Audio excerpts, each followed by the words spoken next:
Welcome to Hanover Park.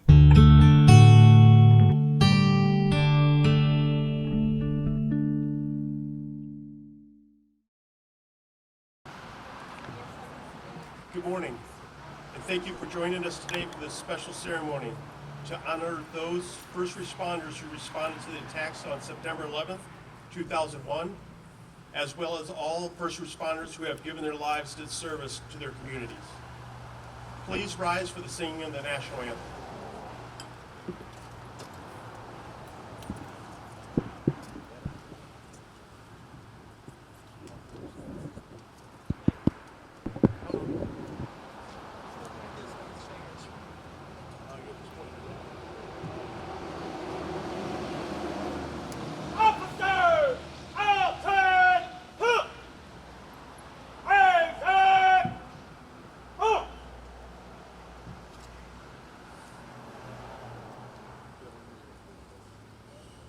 Oh, say, can you see by the dawn's early light what so proudly we hailed at the twilight's last gleaming, whose broad stripes and bright stars through the perilous fight o'er the ramparts we watched were so gallantly streaming, and the rockets red glare, the bombs bursting in air, gave proof through the night that our flag was still there. Oh, say does that star-spangled banner yet wave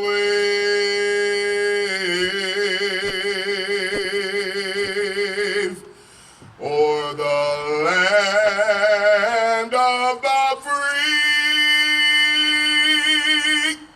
and the home of the brave.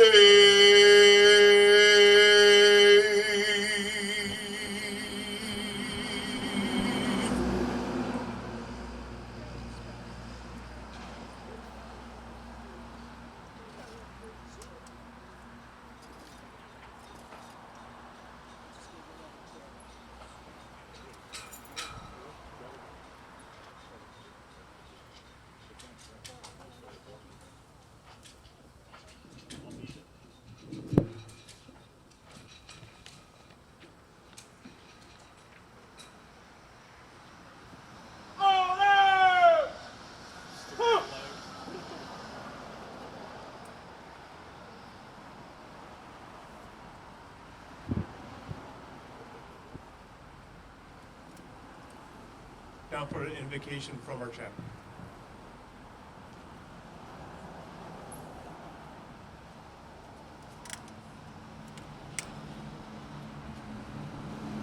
Thanks, Chief Jasper. Would you guys bow your heads with me, please? Father in heaven, today we remember the events of 9/11. We all know where we were, and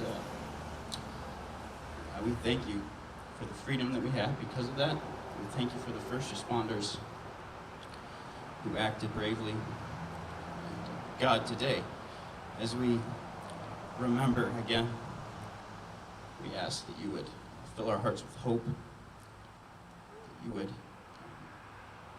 continue to guide us with wisdom. And God, I pray for protection around those first responders that are here today. May we appreciate them thank them for their service. And God, we give you all the glory. In Jesus' name.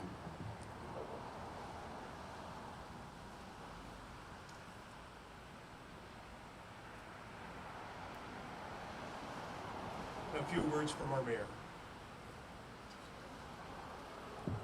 So please be seated.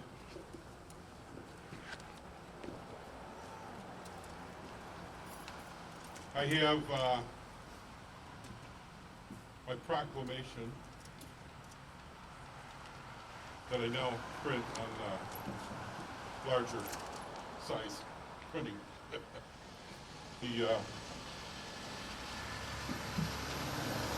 This day of remembrance is kind of interesting for me. Prior to 9/11, when I transitioned shortly about a year before that to the Village Hall, I was president of the fire district. And the fire district had tried twice to pass referendums to improve the service. The best we could do was to buy a 30-year-old truck. A 30-year-old truck. And it worked as a 30-year-old truck might work from the 1980. That when we looked at it, we were lucky if it would spin on the turret. If we were lucky, it would start and run through an event. That wasn't assuring that our firefighters went home to their families at night with that kind of equipment.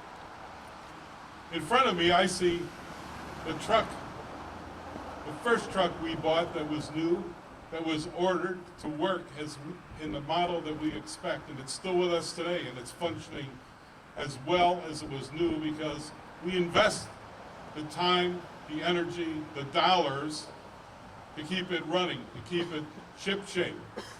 It's an old nautical term, and me being an old sailor, it comes out time to time.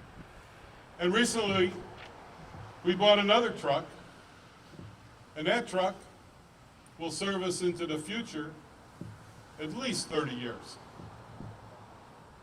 Because I know the technology that went into it, and I know the dollars that we set aside to maintain it, and I know that our firefighters using this equipment with the training that we provide, that we didn't used to provide, works well for us today. And that goes not only for the fire, but for the police department. We've got some of the finest, some of the best, some of the quality leaders in our community, and we need to thank them today for their continuing support for the people of Hanover Park. I want to thank my board members who are here today. I see our village clerk, Ada Corral. Herb Porter sung for us.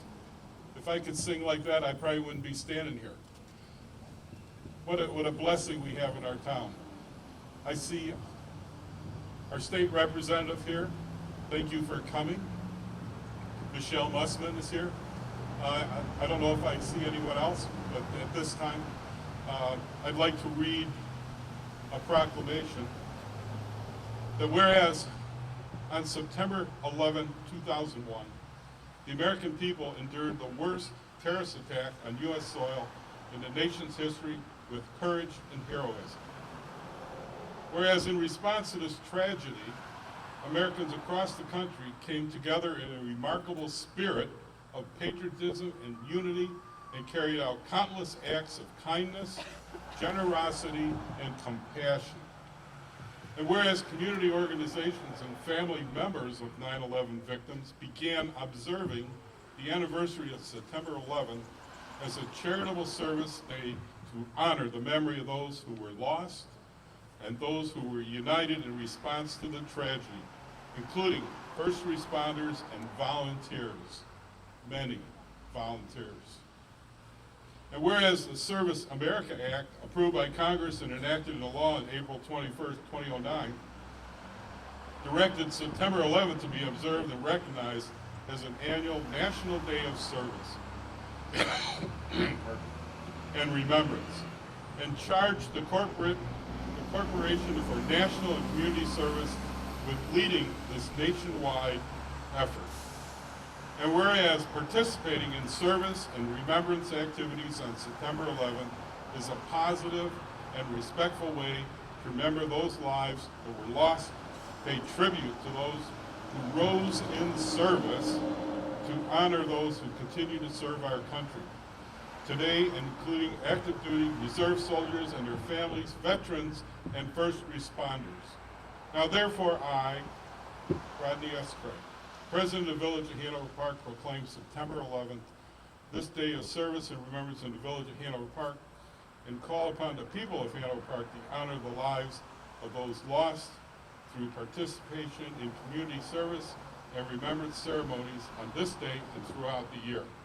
Dated this day, September 11, 2019. Now, when I talk about continuation of service, continuation of service has been a model for Hanover Park, a model inspired by our fire chief. Last Thursday, at our board meeting, we presented our fire chief with some recognition that what didn't come from the Village of Hanover Park, it came from his peers across the country. Chief Haig, will you join me?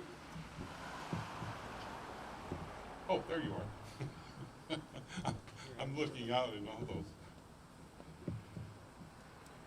Back in August, Hanover Park's fire chief, Chief Haig, was awarded the Alan Brzezinski Brunasinghe Executive Safety Award from the International Association of Fire Safety, Health, and Survival Section. Chief Haig's dedication toward ways to improve health and safety of firefighters, which is second to none. You see the point here? The point we learned 18 years ago? The point that we learned, it's not about selfishness, it's about helping others, continuation of service to community and country. Chief Haig teamed up with the world-renowned Dr. Denise Smith, who leading expert on firefighter psychology along with several others, in forming a group of elite leaders in their respective fields. This group started the SMARTER Project, and SMARTER stands for Science, Medicine, and Research Technology Emergency Responders. The project is a scientific research project conducted by Hanover Park Fire Department at Skidmore College. First Responder Health and Safety Laboratory, the project evaluated the use of wearable technology that monitored psychological variables of firefighters while performing work. The SMARTER project was funded by FEMA, the Federal Emergency Management Agency Assistance of Firefighters Grant Program. It focused on new heat stress algorithm and used to determine core body temperatures, use of EKG technology to predict the legal arthritis. I know I said that wrong again. While firefighters are working, field experience of wearing the technology by Hanover Park Fire Department, case studies and ongoing development, particular matter, monitoring to evaluate toxins in smoke. Last year, Fire Chief Haig, Hanover Park were awarded the IRMA Innovation of the Year Award for the SMARTER program, which employs scientific advances, research findings, and technology solutions to reduce firefighter injuries and fatalities. Chief Haig is an instrumental part of success of Hanover Park Fire Department. Today, this day of remembrance, I seek to honor Chief Haig for his commitment to give back to the fire service by enlisting his team with the full support of the people of Hanover Park with this plaque, commemorating his successful leadership and skills. Chief Haig, you weren't aware of this, but sometimes the mayor has a mind of his own. And this wonderful plaque is in honor of your fine work, your fine leadership, going above and beyond, and I suppose I should read it, huh? For his leadership on the SMARTER Research Project and his commitment to the fire service, reduce heat stroke, the cardiac event, or musculoskeletal injury during or shortly after firefighting. Your commitment to the fire service will save lives across the country and into the future. Chief Haig, I present that to you. But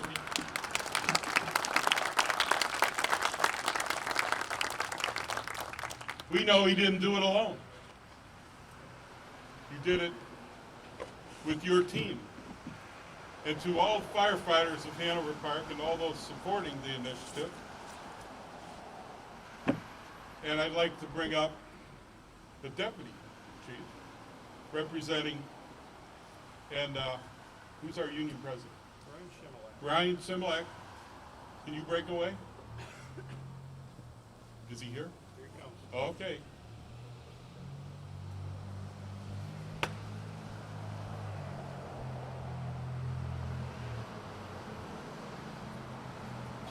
I don't know if this is happening before. Probably not in Hanover Park. On behalf of the people of Hanover Park, I present this commendation award to Chief Craig Haig, the fire department, and members of the IAFF Local 3452 for your leadership and work in support of the Smarter Research Project. Ladies and gentlemen of the fire service of Hanover Park, we couldn't do it without you. And it's quite a story, quite a book that was shared with all of us on the board. And it was quite an honor, Chief, that you brought to the people of Hanover Park. And I don't know that I can say anything more, but what we learned from 9/11, Chief, and to the firefighters, what we learned from 9/11 is we cannot rest. We need to be trained. We need to take care of our families, our local family, our firefighter family, our families that send us off to work every day. We in Hanover Park get it. We understand the need for training, for skills, and for quality equipment. And I thank you, Chief, for providing us that leadership for the fire department. Thank you. Thank you, guys.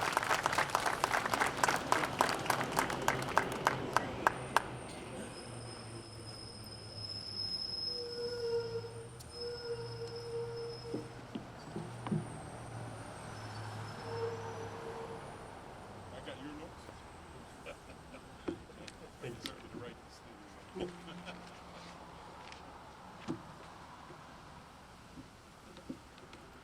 Thank you, Mayor. Now a few words from the fire department chief, Chief Haig.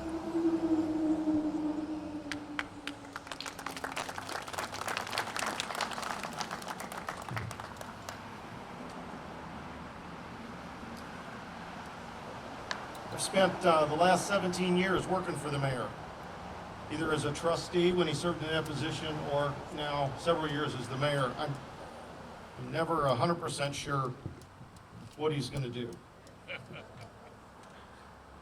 But I do I feel very, very fortunate to get the opportunity to work for you, sir. So today, we gather to remember and to reflect on the events of September 11th, 2001. We gather to honor those who were lost, and we gather to honor the heroes who responded. In some cases, gave their lives in service to those in need. We also gather today to honor those who stand the line every day to protect and serve those whom are called to protect America, our homeland, as well as those who have given their lives standing this line both before and after the attacks on this country. Each year, someplace between 200 to 300 first responders, police and fire, die in the line of duty.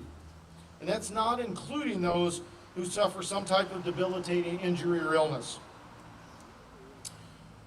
What is a shock to so many outside of our business is the fact that these responders, as they're undergoing treatment, they have one consistent question that they ask their physicians and their physical therapists, those that are caring for them. And that is, what do I need to do so I can go back to work? Last month, I had the opportunity to talk with a Marine who serves as a member of the United States Marine Corps Reserve. He told me of his numerous deployments over the last 10 years, deployments to incredibly dangerous places across this globe. And the comment that he said to me repeatedly is that he felt that his focus, that his job was to keep evil away from the shores of America. But he also told me several times during the conversations that he and I had that he views the military and first responders as brothers and sisters in battle. He told me that on his numerous deployments,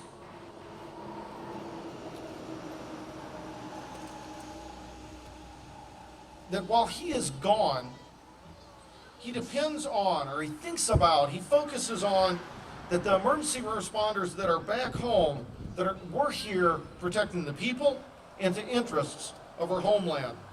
As he said, he entrusts his family to us while he is off doing his job.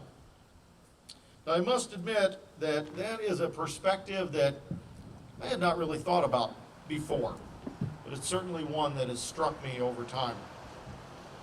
I want to tell you today of a story that is what I would say is the most heroic action that I have seen exhibited for some time. A couple of weeks ago, I, along with several Hanover Park fire companies, responded to assist Carol Stream with a vehicle accident. Now, the vehicle was driven by a 17-year-old high school student who had struck a tree. It caused the vehicle to catch fire, and it entrapped that 17-year-old inside of the car due to the damage of the vehicle and the impact. Now, I was home. It was, I guess you would say, off duty, if that exists. But I was home at the time of the dispatch, and I responded immediately, and I arrived quickly due to the call's close proximity to my house. When I arrived, I saw seven to be exact, Carroll Stream police officers using dry powder fire extinguishers to put out the flames, while others were trying to pull the trapped occupant free of the burning vehicle.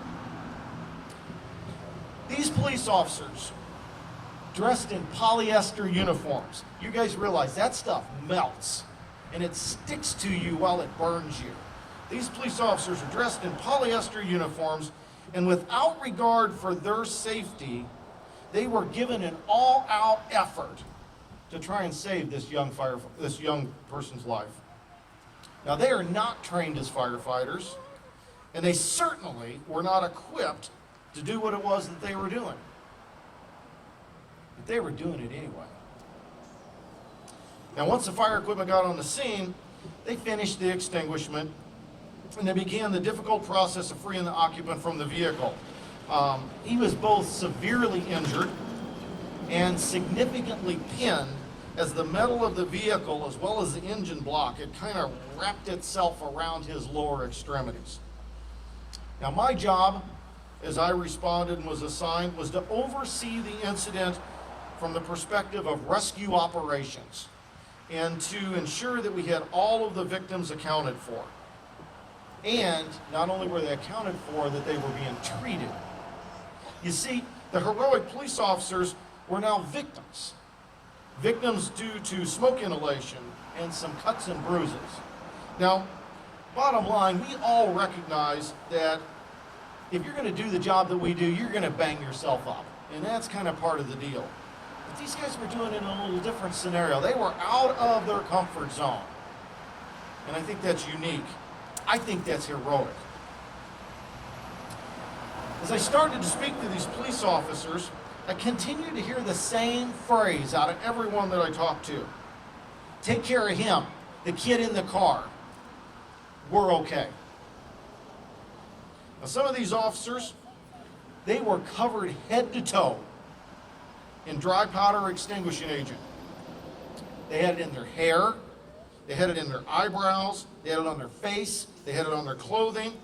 I could see that had worked their way into the snapped covers that go over their ammunition clips. I could see it covering their weapons. I could see it on their duty belt and around their protective vests. I can also see it around their noses and their mouths where they had inhaled this dry powder chemical as they were trying to extinguish this fire. You see, that just doesn't happen by being in the general proximity of where we've dumped off an extinguisher at.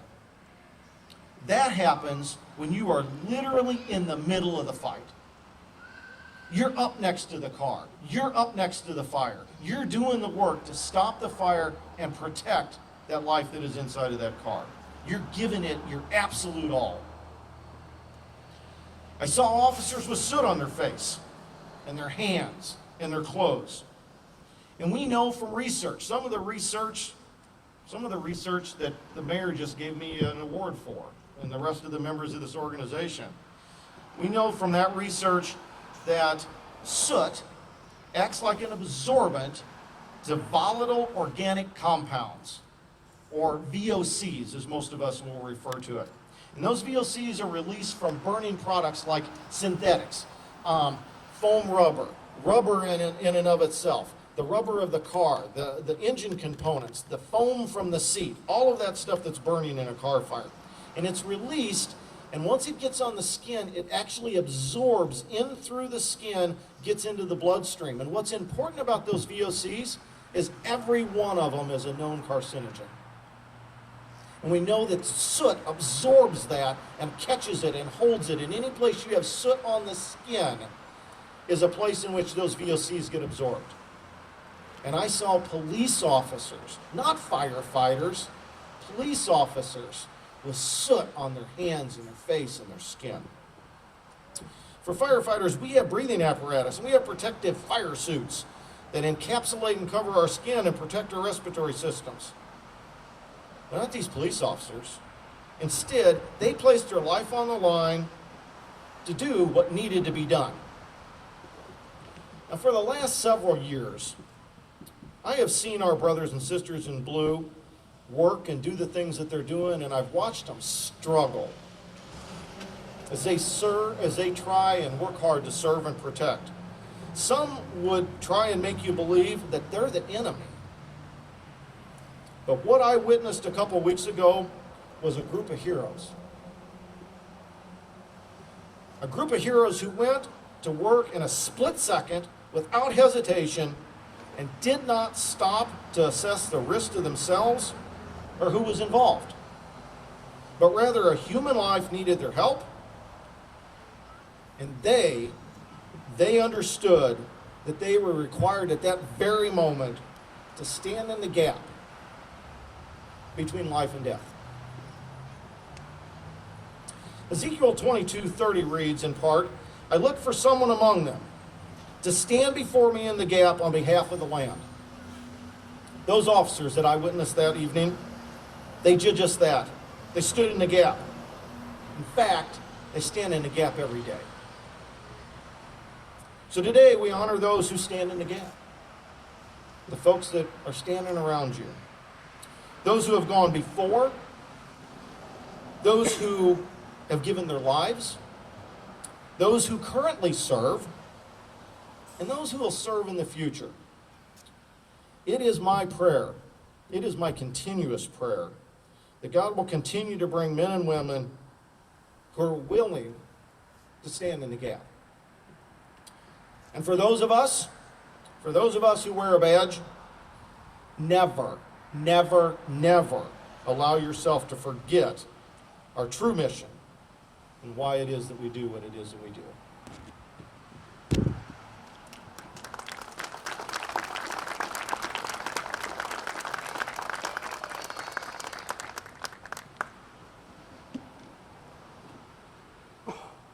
Now we have the posting of the wreaths.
Please continue to stand for the singing of God Bless America.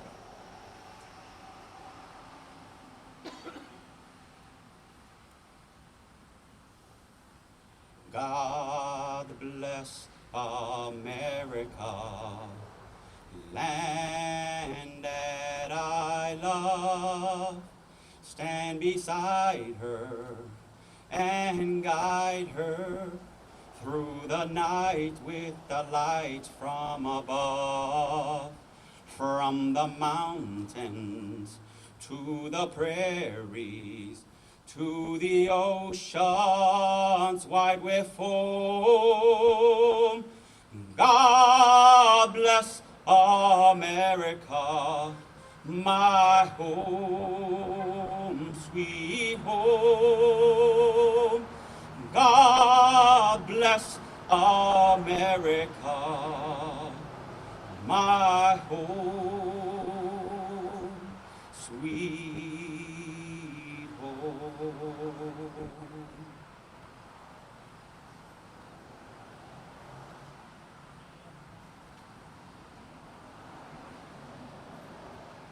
Please be seated.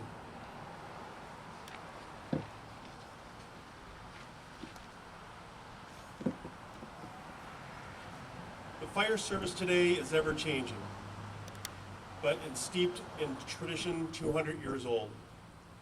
One such tradition is the sound of a bell. In the past, a firefighter began their tour of duty. It was a bell that signaled the beginning of their day. Through the day and night, each alarm would sound by the bell, which summoned these brave souls to fight fires and to place their lives in jeopardy for the good of their fellow citizens. When the fire was out and the alarm had come to an end, it was the bell that signaled to all completion of that call. When a firefighter has died, it was the mournful toll of the bell that solemnly announced the comrade's passing. We utilize these traditions as symbols which reflect honor and respect of those who have given so much and who have served so well. To symbolize the devotion of these brave souls had for their duty, a special signal of 3 rings, 3 times each, represents the end of the comrades' duties, and that they will be returning to quarters. And so, to those who have selfishly given their lives for the good of their fellow man, their task completed, their duties well done, to our comrades, their last alarm, they are going home.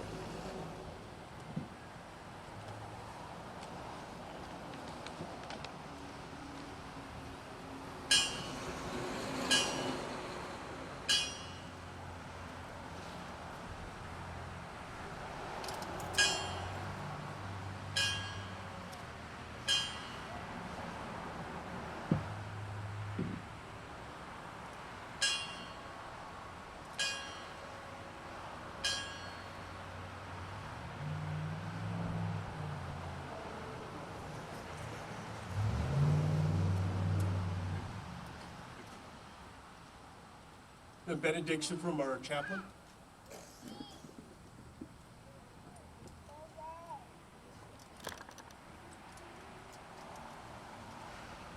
Thanks, Chief Jasper.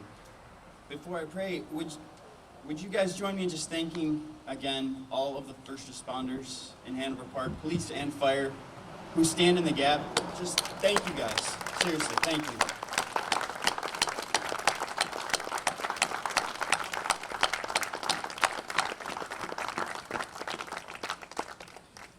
And in closing, as we pray, words like courage, bravery, but also compassion were said today. And so if you know it, would you pray with me from Matthew 6? Jesus taught us, "Our Father in heaven, hallowed be your name. Your kingdom come, and your will be done, on earth as it is in heaven. Father, give us this day our daily bread, and forgive us our trespasses as we forgive those who trespass against us. And please lead us not into temptation. And God, please deliver us from evil. For yours is the kingdom, and the power, and the glory, now and forever. Amen."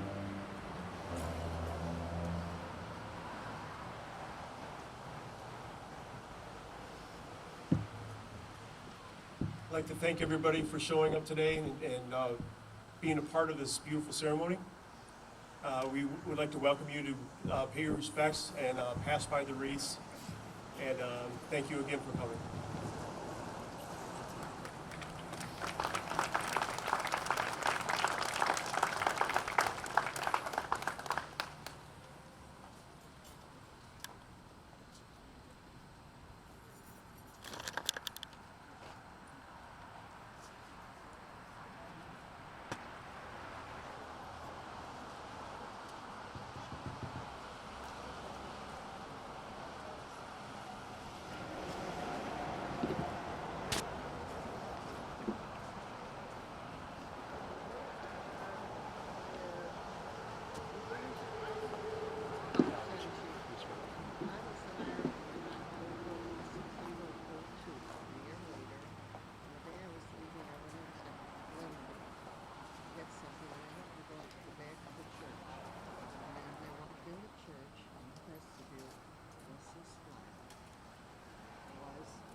Right,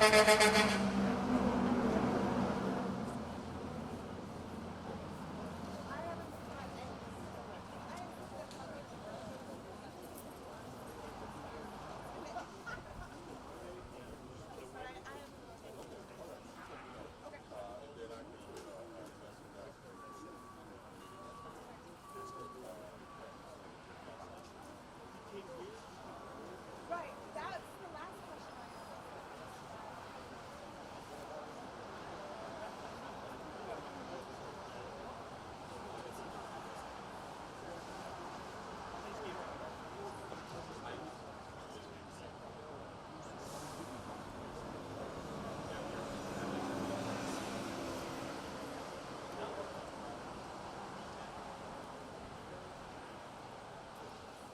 Great job, sir.